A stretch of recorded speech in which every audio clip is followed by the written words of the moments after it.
결국 넘어가 버렸네.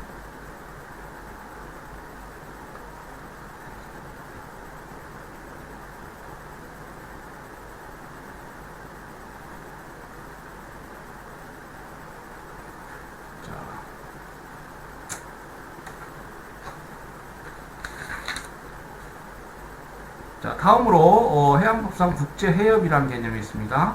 국제해협이라는 개념은 두 개의 바다를 연결하는 자연적인 통항수로를 의미합니다.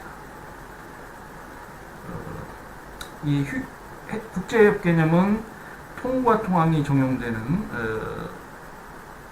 영역으로서 이 해양법에서 최초로 들어온 법제도입니다. 이 국제해협과 통과 통항 제도가 필요한 이유는 처음에도 말씀드렸습니다만은 그 영해 범위가 시베리아 되면서죠. 그러니까 영해 폭이 확장되다 보니까 그 기존의 해협들, 자 과거에 3해리 그러면 요 중간선으로 이렇게 공해상이니까 좀 통과하면 됩니다. 근데 이제 12해리가 되니까 이게 이쪽 국가는 12해리, 또 이쪽 국가 12해리, 이게 겹쳐져 버려요. 공해대가 없어집니다. 그러니까 타국 선박들은 이제 그 영해를 통해서 이걸 빠져나가요. 영해를 통해서.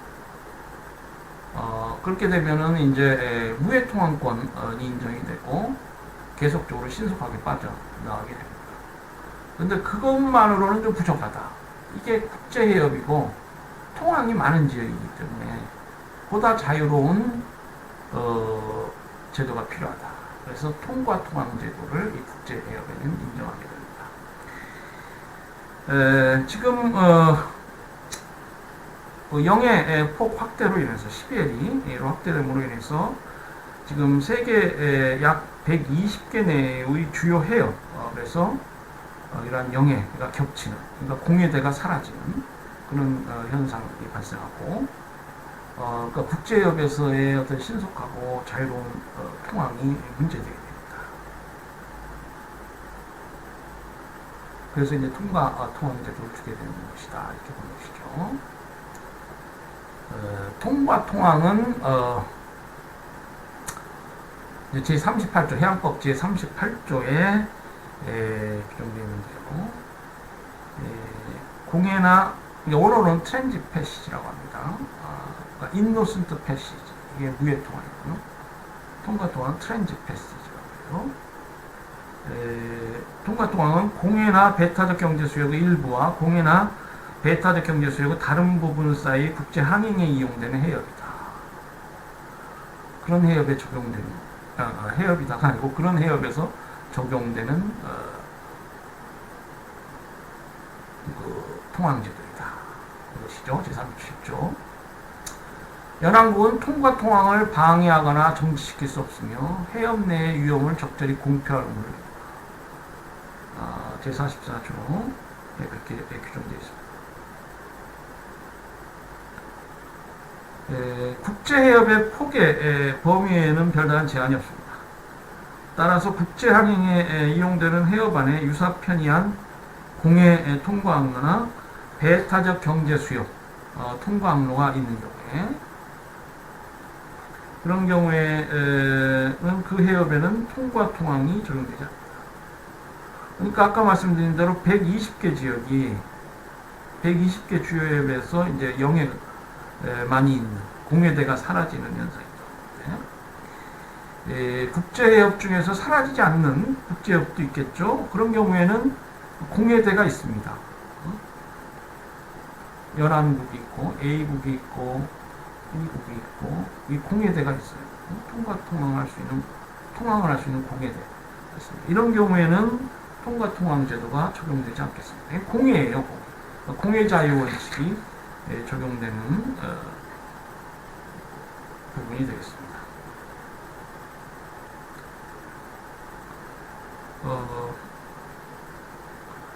자, 통과 통항에 관해서 제38조 2항에 보면 통과 통항이 뭐냐? 우리 이 교재 654페이지입니다. 통과통항이라 하면 공해 또는 배타적 경제 수역의 일부와 공해 또는 배타적 경제 수역의 다른 부분 간의 해협을 오직 계속적으로 신속히 통과할 목적으로 이 부에 따라 항행과 상공비행의 자유를 행사함을 말한다. 다만 계속적이고 신속한 통과의 요건은 해협 연항국의 입국 조건에 따라서 그 국가에 들어가거나 그 국가로부터 나오거나 되돌아가는 것을 목적으로 하는 해협 통항을 배제하지 아니한다. 그래서 이제 무해 통항 유사한데요. 항행과 상공 비행의 자유. 그러니까 항공기 상공 비행이 가능하고 잠수함의 자망입니다. 잠수함의 자망이 허용되는 것으로 해석되기 때문에 무해 통항과는 차이가 있습니다. 무해 통항의 경우에는 뭐 항공기 상공 비행이나 잠수함의 자망이 허용되지 않죠. 그리고 또 하나 무해 통항과 차이점은 국제해부의 경우에는 군함이나 군용기에도 이 통과 통항이 적용된다는 것입니다. 계속하고 신속하게 통과한다. 이것은 이제 무해 통항하고 동일하다고 할 수 있어요. 그리고 또 다른 차이점은 무해 통항과 달리 연항국은 어떠한 이유로도 이 통과 통항을 정지시킬 수 없다. 이렇게 되어 있습니다. 그러니까 통과 통항은 무해 통항과 달리 규제 관리권, 연항국의 규제 관리권이 보다 제한되고 있다는 차이가 있죠.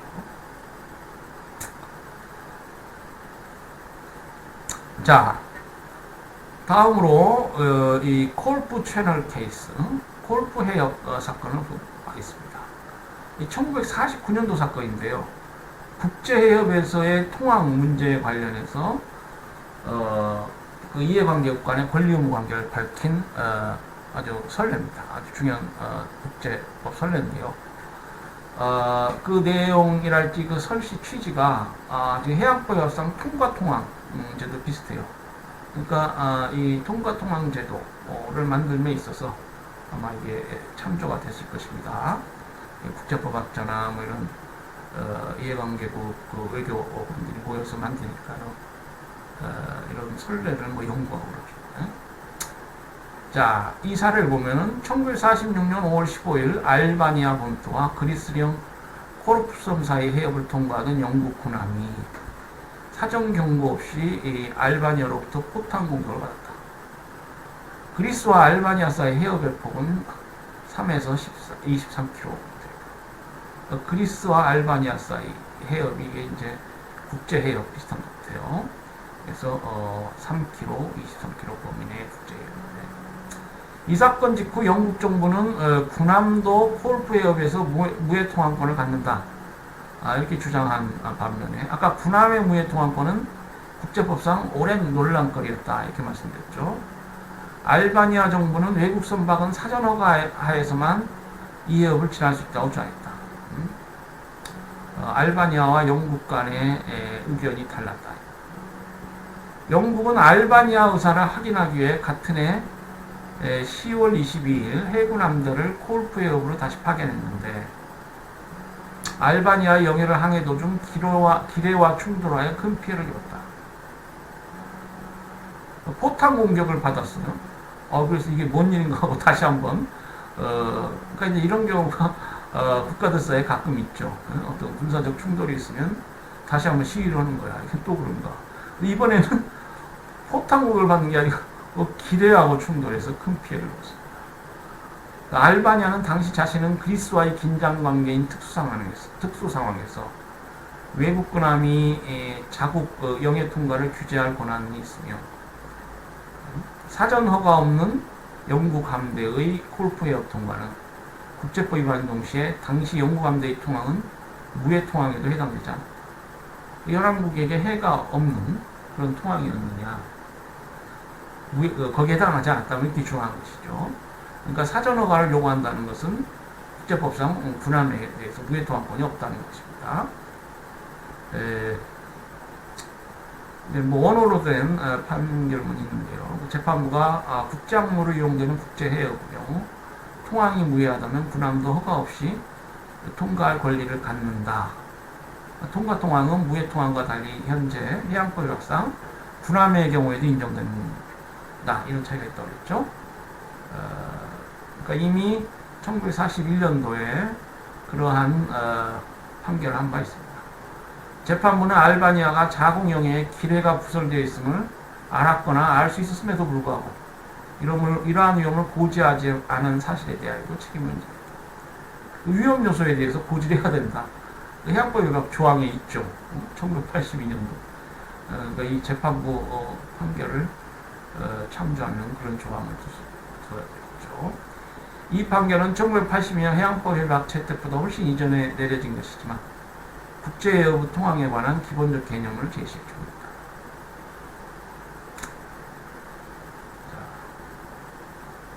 무해 통항이 적용되는 해역 관련한 설명이 657페이지에 있습니다. 그러니까 통과 통항이 적용되는 해역이 아니고 어떤 해역의 경우에는 무해 통항이 적용됩니다. 그러니까 국제해역 중에서 연안국의 본토와 섬 사이에 형성되어 있는데 해역이 그렇게 형성되어 있단 말입니다.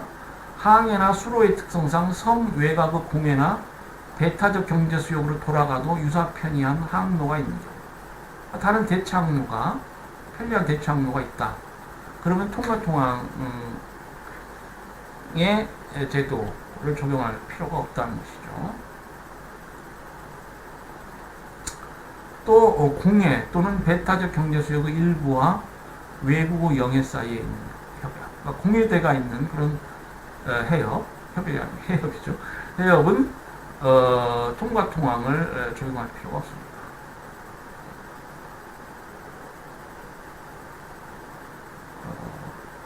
이 부분은 이제 외국의 영해 사이에 있기 때문에 공해 또는 배타적 경제 수역의 일부와 외국의 영해 사이에 있기 때문에 이러한 경우에 이제 무해 통항이 적용됩니다.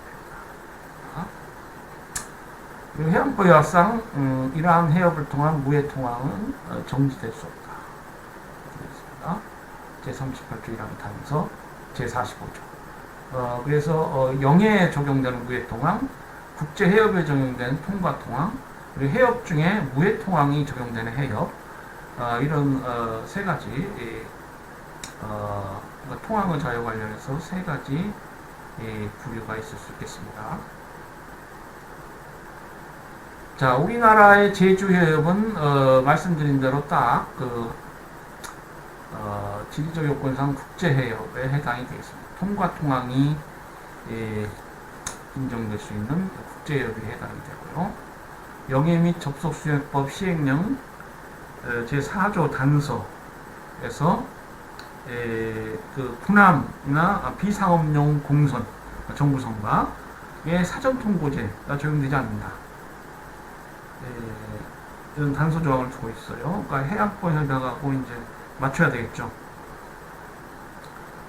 이 4조 단서를 보면 국제 항행에 이용되는 해역으로서 그 수역에 공해대가 없는 경우 외국 군함 및 비상업용 정부 선박의 통항에는 사전 선고제가 적용되지 않는다. 이렇게 되어 있어요. 이 제주해협은 굉장히 많은 외국 선박이 이렇게 통항하는 그런 해협입니다. 연간 약 15,000척의 15,000척이 넘는 외국 선박이 제주해협을 통과한다고 이렇게 되어 있어요.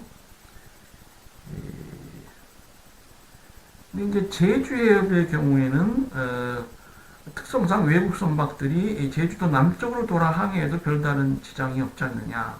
한국 정부는 이제 그렇게 보고 외국 선박들이 제주해협에서 단지 무해 통항만 할 수 있다.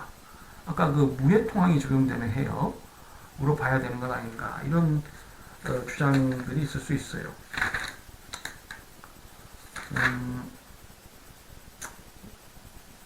이제 그런 경우에는 이제 군함 같은 경우에 좀 차이가 있어요.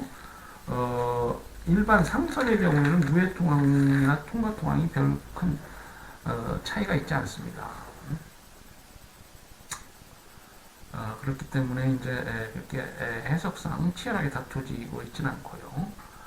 지금 제주해역 관련해서 2001년 6월 2일에서 4일까지 청진 2호 등 북한의 대형 상승 여러 척이 한국 해군의 정선 요구에도 응하지 않고 제주해역을 통과해서 문제가 제기된 사례가 있습니다. 한국 정부는 그 제주해역의 무단 진입을 사실상 방임한 그런 결과 방임한 어떤 행위를 했는데요.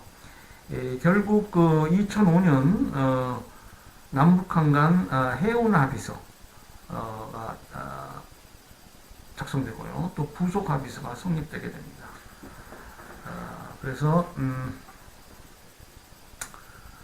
결국 이 북한 선박이 동해와 서해를 연결해서 항해할 때 제주해역을 이용하게 될 수 있고 약 53mm 항로를 단축하는 그런 결과를 가지게 됐다고 합니다. 그래서 과거 그 해협 통과 관련해서 그 해협의 관할권, 지배권을 쥐고 있는 국가들이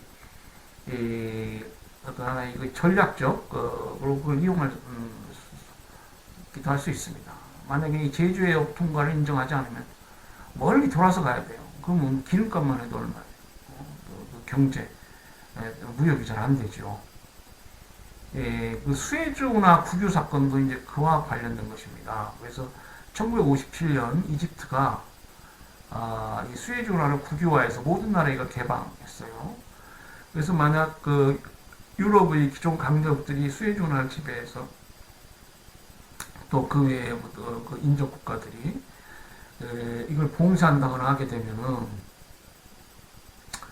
저 남아프리카를 돌아서 유럽 지역으로, 그러니까 아시아 국가들의 경우에 인도 그렇게 가야 돼요. 그렇게 되면은 이게 국제거래가 파행으로 시작하게 되죠. 그렇기 때문에 그 해양 통항의 자유 또 이 국제해협의 통과권 문제는 상당히 중요한 의미를 갖습니다. 자, 그러면 이 상선의 경우에는 남북 한간 이런 합의서, 부속 합의서가 있는데 군함의 경우에는 어떠냐? 합의서가 없어요. 근데 지금 남북한 현실에서 이런 제주해협 무해 통항, 통과 통항을 인정하기는 좀 그러겠죠. 군함의 경우에 해당이 없다. 이렇게 이해하는 것이 좋겠습니다.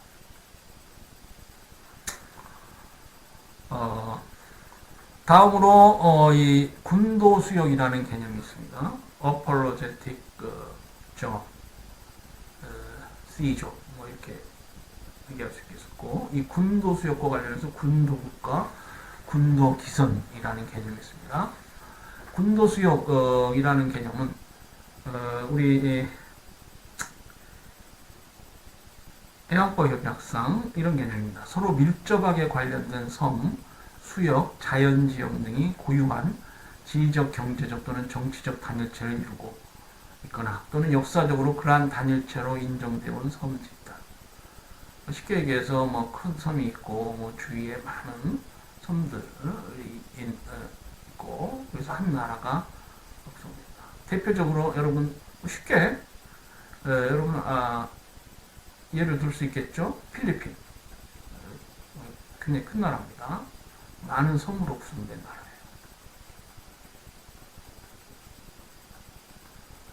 그리고 인도네시아. 인도네시아도 군도국가, 대표적인 군도국가의 하나입니다.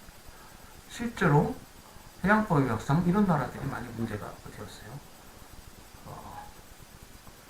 자, 그래서 이런 나라들이 이제 군도국가인데 해양법협상 군도국가가 될 수 있는 법적 요건이 있습니다.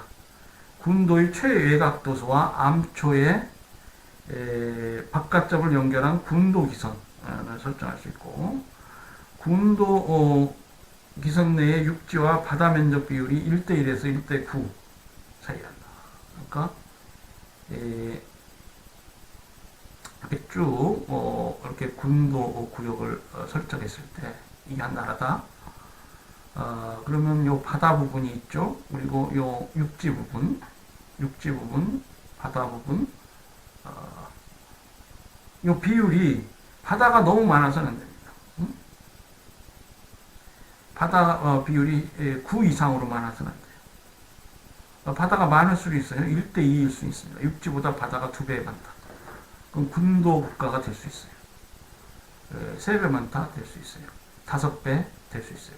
8배, 9배를 넘으면 안 돼요. 9배까지 될 수 있어요. 지금 대표적인 군도 국가인 필리핀은 육지 바다의 비율이 1대 1.8. 그러니까 육지가 꽤 높죠.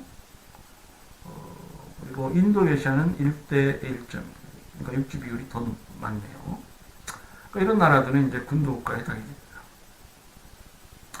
군도 국가는 영토가 바다에 널리 흩어져 있기 때문에 섬들 사이에서 어업권 보호, 국가방위, 섬 사이 내국 통항 관리, 밀수 방지, 해양 오염 방지 등에 있어서 일반 육지 국가와는 매우 다른 상황에 놓이게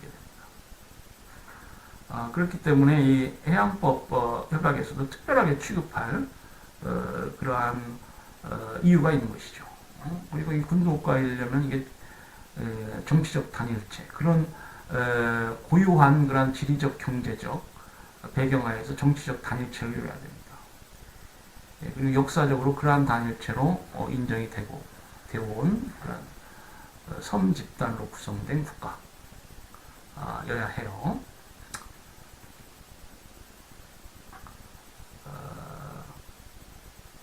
군도 국가의 영해는 그 섬을 이어서 그 군도 기선 외곽에 설정되고요. 자, 그러면은 자, 이제 이 섬을 이어가지고 12hel이 영해를 설정했다. 그러면 요 안 부분, 그러니까 군도 기선 안 부분은 뭐겠어요? 보통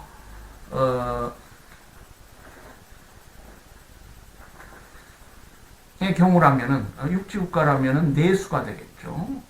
영해를 측정하는 기선 안 부분은 내수가 된다고 했죠. 그리고 이제 영해 기선 바깥 부분은 영해가 됩니다. 그런데 이 군도 국가는 영해 기선을 특이하게 이렇게 정하기 때문에 요 안 해역이 내수가 아니에요. 이 안 해역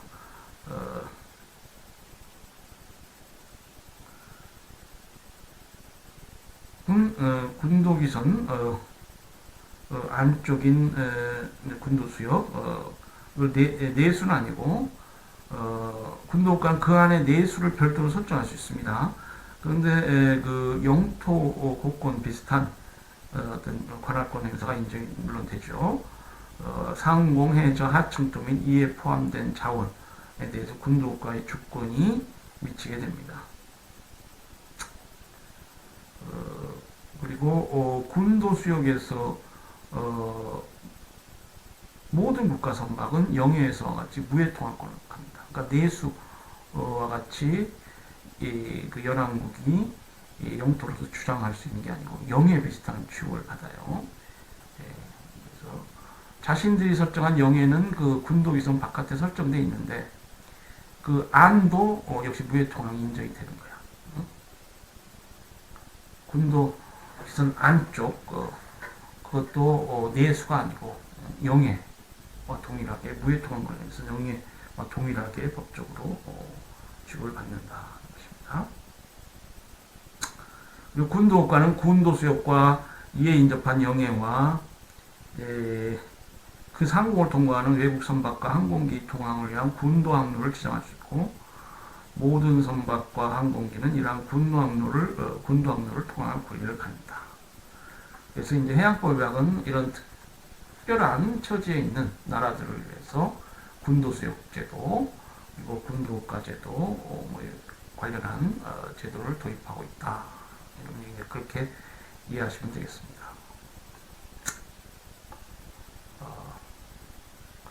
설명드린 군도항로의 지정과 이용, 군도수역에서의 무해 통합권, 내수가 아니고 내수는 이제 별도로 설정할 수 있겠습니다.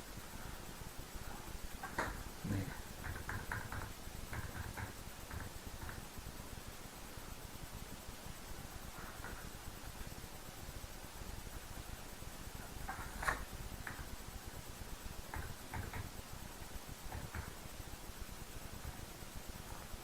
다음으로 이제 배타적 경제 수요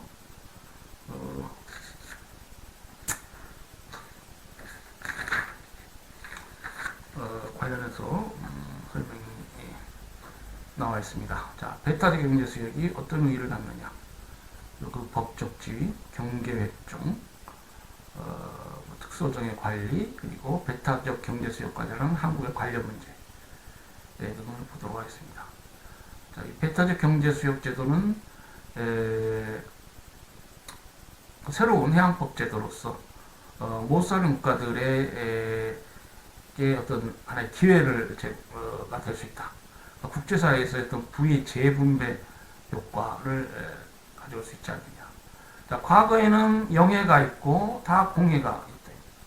그 이유는 다 공해다. 그러니까 공해의 자유원칙, 이 적용된다. 그러니까 배도 튼튼하고 잘 만들고 공해에서 자유롭게 어업하고 뭐 그런 강대국들에게 유리할 수 있습니다. 그런데 이제 배타적 경제 수역 제도가 도입됨으로 인해서 연안국들이 해양법 제도상 여러 배타적인 혜택을 보게 됩니다. 그래서 특수어종 관리랄지 그 배타적 경제 수용에서의 어떤 배타적 오로 행위, 물론 일정한 어행량, 입어량을 기준으로 해서 그 이외에는 타국의 오로 행위를 인정해야 됩니다만 그렇지 않는 한 어떤 배타적 독점적인 오로 행위랄지 뭐 자원개발 등등 해양법상 여러 권리를 갖기 때문에 못 사는 나라들이 유리할 수 있다. 그래서 부의 재분배 효과를 위한 제도 아닌가 뭐 이렇게 보는 학자들이 많이 있었습니다. 근데 실제로 그렇게 큰 어떤 부의 재분배 효과가 발생하지 않았다. 이렇게 결과론적으로 말씀드릴 수 있겠습니다. 배타적 경제 수역은 기선으로부터 200캐리까지 영해 외곽 지역을 말합니다. 그러니까 영해가 12L이니까요. 기선으로부터 200캐리니까 영해 이외의 수역은 뭐 188캐리가 되겠네요. 배타적 경제 수역은 그 수역과 더불어서 해저와 하충토도 법에서 배타적 경제 수역으로 보고 규정을 주고 있습니다. 그리고 상공은 포함되지 않습니다. 이 배타적 경제 수역은 지구 해양의 30%에 해당이 된다고 보고요. 지금 세계 어획고의 90% 이상이 배타적 경제 수역내에서 이루어지고 있다. 이렇게 통계가 나와 있습니다. 이 배타적 경제 수역은 이제 1945년 투르만 선언서부터 국제사회에서 어떤 의미를 만들어 오기 시작했고요. 1947년 칠레와 페루, 남미 국가들이죠. 연안 200캐리 수역에 대한 권리를 주장한 바 있습니다. 그리고 1952년 우리 한국 동남시절 이승만 정부가 선언한 한국의 평화선 선언도 이런 투르만 선언이나 칠레와 페루 등의 200캐리 수역에 대한 권리 주장 이거와 괴를 같이 하게 됩니다. 그래서 이제 국제사회에서 많은 신생 독립국들이 이런 국가 실행을 보이게 됩니다. 그래서 1985년 국제사법재판소는 이 배타적 경제수역 제도가 관습국제법화되었다 이렇게 판단한 바가 있습니다. 배타적 경제수역의 법적 지위를 보면요, 이 배타적 경제수역 내에서 연안국은 생물 및 무생물 등의 천연자원 탐사, 개발, 보존 관리를 목적으로 하는 주권적 권리를 행사할 수 있고요. 해수, 해류, 해풍을 이용한 에너지 생산과 같은 이 수역의 경제적 개발과 탐사를 위한 그 밖의 활동에 관한 주권적 권리를 행사할 수 있고, 인공섬이나 시설물 구조물의 설치와 사용, 그리고 해양과학조사, 그리고 해양 환경의 보호와 보존에 관한 관할권을 행사할 수 있게 됩니다. 이 배타적 경제 수용 내에서 타국은 당연히 항해의 자유를 누르고요. 그리고 상공 비행의 자유를 누리겠습니다. 굉장히 넓은 해역이기 때문에 공해와 동일한 취급을 할 수밖에 없어요. 이러한 문제에 관해서. 그리고 해저 전선 및 관선 부설의 자유를 법으로서 보장받게 됩니다. 그러니까 58조 2항에서도 보면은 특별한 사유가 없는 한 공해 법 질서를 적용한다. 이런 조항이 있어요.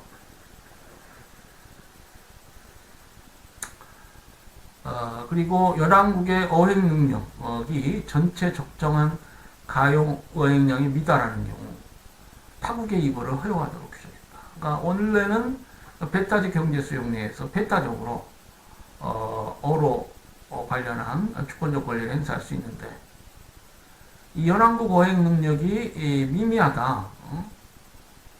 전체 적정한 가용 어획량이 미달한다. 그러면 능력 있는 타국이 들어와서 입어를 할 수 있다. 이렇게 봐야 되겠다. 그런 게 합리적이죠. 그렇게 규정해 놓는 게 합리적. 그래서 62조 2항에 그런 조항이 있습니다. 이거는 이제 자원의 최적 배분, 최적 이용하고 관련해서 의미가 있는 것입니다. 이 배타적 경제 수용 내에서 군사적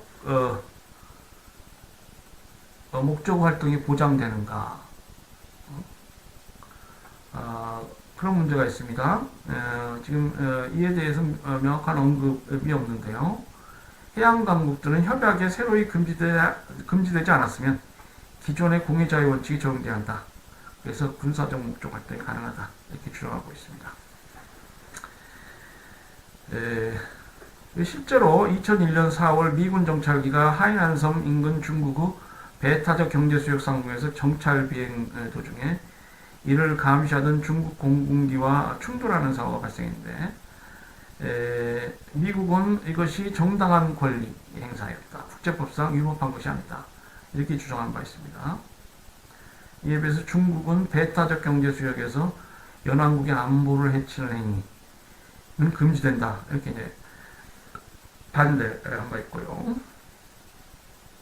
자, 다음으로 수중음파 탐지기와 같은 정찰 도구의 설치 운영이 가능한가? 일부에서는 해저 전선이나 관선의 설치가 인정되는 것 같이 이게 허용된다. 이렇게 보는 설이 있고, 다른 일부 국가들은 이는 일종의 구조물이므로 이 설치와 운영은 연안국 관할권에 속한다. 국제법 위반으로 봐야 된다. 이런 설이 대립되어 있습니다. 자, 해양법학 제56조에서는 배타적 경제 수역에서의 연안국의 권리, 관할권 및 의무가 규정되어 있고요. 제68조는 배타적 경제 수역에서의 다른 국가의 권리와 의무가 규정되어 있습니다. 자, 우리 국제법을 공부하니까 국가 간의 권리 의무 관계를 다뤄야 됩니다. 그러니까 배타적 경제 수역에서 이해관계국이라는 것은 연안국과 그 이외의 국가죠. 그러니까 연안국이 어떤 권리가 있느냐, 56조를 봐야 되고요. 또 다른 국가들은 어떤 권리와 의무가 있느냐, 이 68조를 봐야 됩니다. 예컨대 연안국은 인공섬 시설 및 구조물의 설치와 사용을 할 수 있다. 또 해양 과학조사에 관한 주권적 권리 행사할 수 있다. 56조에 이러한 규정들이 있습니다. 그리고 아까 설명드린 배타적 경제 수용 내에서 항행, 다른 국가들은 항행, 상공 비행의 자유, 해저 전선, 관선 부설의 자유, 이런 자유를 누린다. 이렇게 있어요.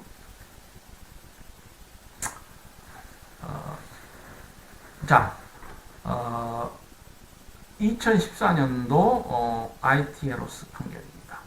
IT에로스라는 것은 우리 ICJ 판례를 많이 봤죠. 이거는 International Tribunal Law of Sea, 그러니까 해양법 재판소입니다. 국제 해양법 재판소. 이걸 약어로 IT에로스라고 합니다. 자, The MV Virginia G 예, 사건입니다. 이 사건은 세인 뱅상 그리고 그레나드 라인스하고 기니 간의 분쟁인데요. 배타적 경제 수용 내에서 연합국의 권리에 관련된 판결입니다. 기니 비사우 기니 비사우는 자국 이지에 의해서 어로 활동을 하는 외국 선박에게 연료 공급 업무를 담당한 파나마 선적 MV 버지니아 지오를 납포하여 배를 납포했어요. 선박과 원료를 몰수했다. 이거는 이제 저기 남태평양 지대에 있는 나라죠. 기니. 그래서 이제 자국 배타적 경제 수역을 설정하고 관리하고 있는데 파나마 선적이 배를 납포했어요. 선박과 원료를 몰수했다.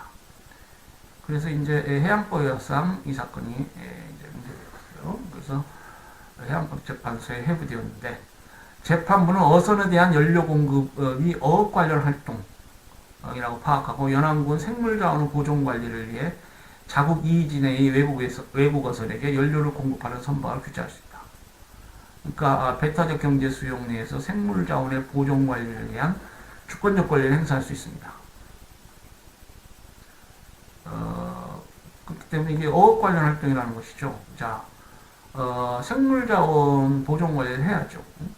만약에 씨가 마른다는 얘기를 우리가 속탄말로 하는데, 그 해양자원 어족들이 씨가 마르면 연합국은 큰 피해를 입지 않습니까? 그래서 생물자원의 보존 관리를 위한 규제를 할 수 있습니다. 배타적 경제 수용에서.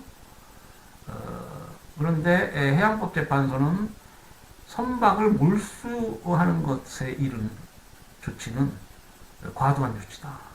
해양법의 위반이다. 그러니까 규제는 할 수 있지만 선박의 몰수까지 할 수는 없다. 이렇게 본 것이죠.